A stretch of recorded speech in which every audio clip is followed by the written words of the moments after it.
सुधा समाधान।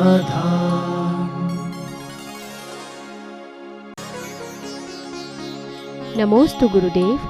सराग सम्यक दर्शन और वीतराग सम्यक दर्शन में क्या अंतर है?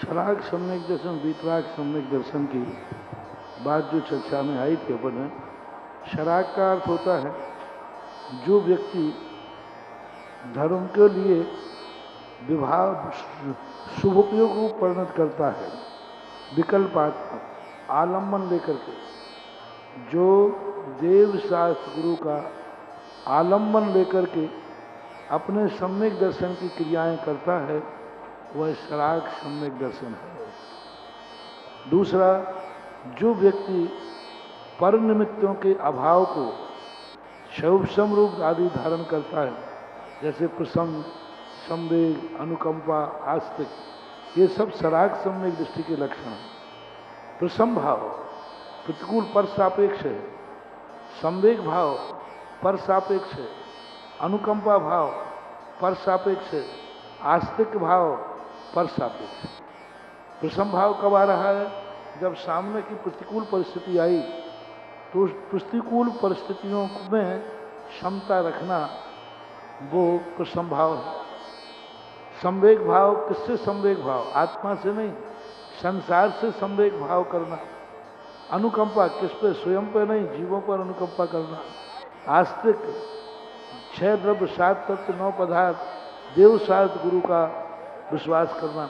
तो जहाँ पर का आलम्बन लेकर के व्यक्ति अपने आत्मा का कल्याण करता है, आत्मा का ध्यान करता है, उसको सराग सम्यक दृष्टि बोलते हैं। वीतराग सम्यक दृष्टि पर का आलम्बन नहीं लेता, पर के आलम्बन को विषय नहीं बनाता। आत्म विशुद्धि मात्रम, आत्मा का जो विशुद्ध परिणाम है उसमें प्रसम भाव की अनुभूति नहीं होगी, संवेग भाव की अनुभूति नहीं होगी, अनुकंपा भाव की अनुभूति नहीं होगी, आस्तिक भाव की अनुभूति नहीं होगी। मात्र अपने स्व चतुष्टय के अस्तित्व की ही अनुभव करेगा।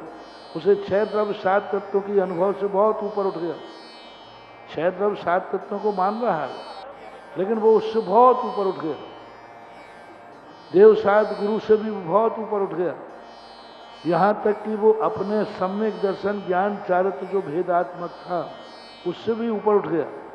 अभी कल ही आया था ना विषय कि जब सम्यक दर्शन ज्ञान चारित्र है, इन तीनों से भी वो ऊपर उठ जाता है और वो अभेद रत्नत्रय का चिंतन करता है। उसे बोलते हैं वीतराग सम्यक दर्शन। वीतराग सम्यक दर्शन के संबंध में अनेक विचार हैं। कुजवर कुंदकुंद भगवान, कुजवर वीरसेन आचार्य महाराज, ये 10वें और 12वें गुणस्थान में वीतराग सम्यक दर्शन मानते हैं। कुजवर अकलंग स्वामी, कुजवर जयसेन स्वामी पंचास्तिकाय टीका में छायक सम्यक दर्शन को भी उन आचार्यों ने वीतराग सम्यक दर्शन की संज्ञा दी। यदि छायक सम्यक दर्शन को हम वीतराग सम्यक दर्शन मानते हैं तो वह विचारणीय प्रश्न बन जाता है, क्योंकि छायक सम्यक दर्शन चतुर्थ गुणस्थान से शुरू होता है। तो इस प्रकार के, लेकिन मूलतः कुंदकुंद भगवान की परिभाषा में कसाय से रहित जब दशा जब प्रकट होती है तो वहाँ पर वीतराग सम्यक दर्शन माना जाए। नमोस्तु गुरुदेव। भरत चक्रवर्ती को मोक्ष कौन से स्थान से हुआ था? और नमो लोय सव्य साहुणम में लोय शब्द का क्या अर्थ है? चक्रवर्ती के संबंध में, मोक्ष के संबंध में अनेक विकल्प हैं। कई आचार्य भरत और बाहुबली को मोक्ष कैलाश पर्वत से मानते हैं, लेकिन कुजवर पूजपाद स्वामी ने निर्माण भक्ति में कहा पोदनपुरे वृषदीप के च, ये शब्द ना, पोदनपुर के उद्यान से वृषदीप के यानी ऋषभ देव के 2 पुत्रों को मोक्ष हुआ। अब वहाँ 2 पुत्रों का मोक्ष दिया, तो जहाँ भी शास्त्रों में 2 पुत्रों की चर्चा चलती है तो भरत बाहुबली की ही चर्चा चलती है। अन्य पुत्रों में 2 पुत्रों की समष्टि नहीं है, भरत बाहुबली का ही 2 थे। तो इन अब वहाँ वृषदीप के ये द्विवचन लिया है उन्होंने, तो ऋषभ देव के 2 पुत्रों को पोधनपुर के उद्यान से मोक्ष हुआ, ऐसा निर्वाण भक्ति में लिखा हुआ है। और कई आचार्यों ने इन्हें कैलाश पर्वत से मोक्ष माना है। बस कुल मिलाकर दोनों की मोक्ष स्थली आज हमारे पास नहीं है, हमारे ज्ञान में नहीं है। वो ओरिजिनल पोधनपुर पता नहीं है और कैलाश पर्वत पर हम पहुंच नहीं सकते। अभी बम्बई में जरूर एक पोधनपुर बनाया हुआ है कॉलोनी, लेकिन वो पोधनपुर ओरिजिनल कहाँ है जहाँ भारत बाहुबली का राज्य था, ये विचार नहीं। लगता तो ऐसा है कि ये पोधनपुर उत्तर भारत का राज्य भरत को दिया गया था, दक्षिण भारत का राज्य बाहुबली को दिया जाता। तो पोधनपुर कहीं है तो मध्य रेखा से नीचे दक्षिण की तरफ। तो ये सारे के सारे उनका जब बंटवारे का समय पड़ा कि पोधनपुर का राज्य ने दक्षिण भारत का राज्य बाहुबली के जुम्मे किया और यहाँ का राज पोधनपुर का अयोध्या का राज भरत के जुम्मे किया। पर अभी स्पष्ट तो निर्णय नहीं है कि वो कहाँ से मोक्ष गए। नमो लोहे सब श्रवणम, नमो लोहे यानी लोक में, नमो लोहे लोक में जितने भी साधु हैं उन सबको नमस्कार किया गया है। नमोस्तु गुरुदेव। दर्शन पाठ और जाप देने में जो तरंगे मन में उठती हैं, उनका क्या अर्थ होता है? वो हमारे पर द्रव्यों के निमित्त से जो संस्कार पड़े हैं, वो संस्कार जागृत हो जाते हैं और उन संस्कारों को भूलने के लिए हमें अपनी आत्मा पर दूसरा संस्कार देना पड़ेगा। इसलिए जैसे आप देखना, जैसे जैसे आपका समय व्यतीत होता जाएगा, आपको संसार और गृहस्थ की बातों की स्मृति कम होती जाएगी और यहाँ से जाने के बाद आप घर में भी बैठे होंगे, दुकान में भी बैठे होंगे, तो शिविर संस्कार आपके दिमाग में घूमेगा। वहाँ से यहाँ आए हो तो कुछ दिन तक वहाँ का घूमेगा और यहाँ से जाओगे तो कुछ दिन वहाँ का घूमेगा। यानी संस्कारों की स्थिति ऐसी होती है कि जो कार्य होने के बाद भी वो मन में कैद हो जाते हैं, प्रेरणा का रूप ले लेते हैं और स्मृति के रूप में या प्रत्यभिज्ञान के रूप में वो कई बार मन का विकल्प का रूप धारण कर लेते हैं। नमोस्तु गुरुदेव। मनुष्य के जीवन में मौन का क्या महत्व है? मौन का महत्व इतना ज़्यादा है कि जितना व्यक्ति अपने जीवन में मौन धारण करेगा उतने ही अंतरंग शक्तियों का जागरण होता है। तीर्थंकर दीक्षा लेते ही मौन धारण करते हैं और जितना ज़्यादा अपन मौन धारण करेंगे, अपनी की अंतरंग जो शक्तियां हैं, शुद्ध ज्ञानावरणी कर्म का क्षयोपशम है और आत्म की विशुद्धि मात्र का जो परिणति है वो ज़्यादा जाती है।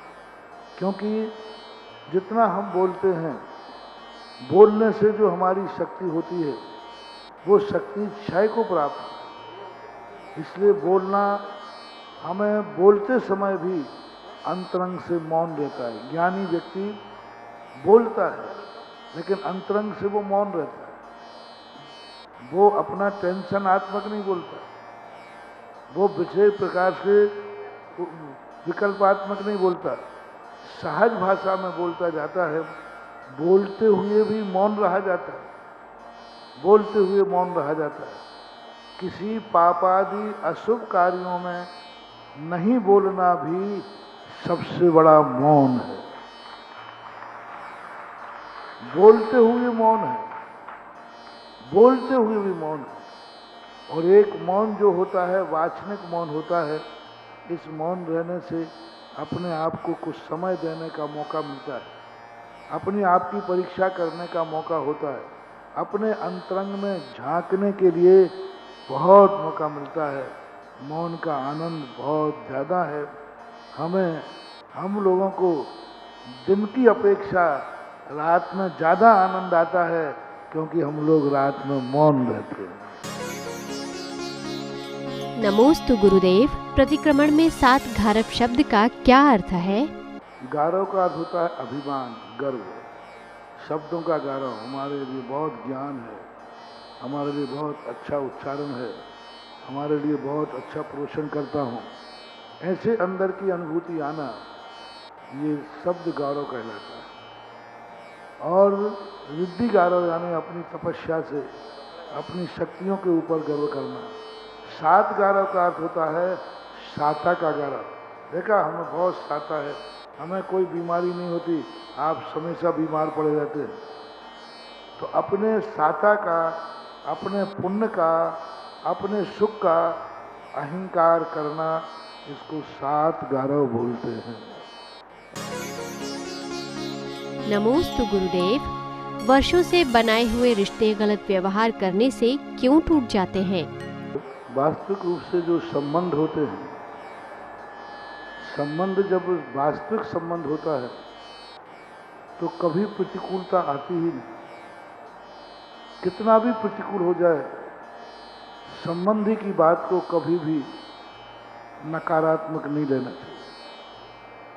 यदि संबंध है वास्तविक रूप से, तो पारसनाथ का संबंध मरुभूति से था। मरुभूति अग्निभूति था। अग्निभूति ने सब नाश कर दिया, फिर भी वायुभूति मानने को तैयार नहीं है। मरुभूति कहीं वायुभूति, कहीं मरुभूति मिलता है। मरुभूति मानने को तैयार नहीं है कि मेरे भाई ने मेरा अनर्थ किया, क्योंकि वो मेरा भाई है। वास्तविक रूप से हम अनुकूल संबंधों में, जब तक व्यक्ति मेरे अनुकूल चलेगा तब तक संबंध बना के रखना। ये संबंध था ही नहीं, ये स्वार्थ था। संबंध वो है जो प्रतिकूल परिस्थितियों में भी संबंध नहीं टूटता है, वही संबंध माना जाता है। जब तक कोई हमारा व्यक्ति हमारे अनुकूल चल रहा है तो हम उससे संबंध बना के रखते हैं।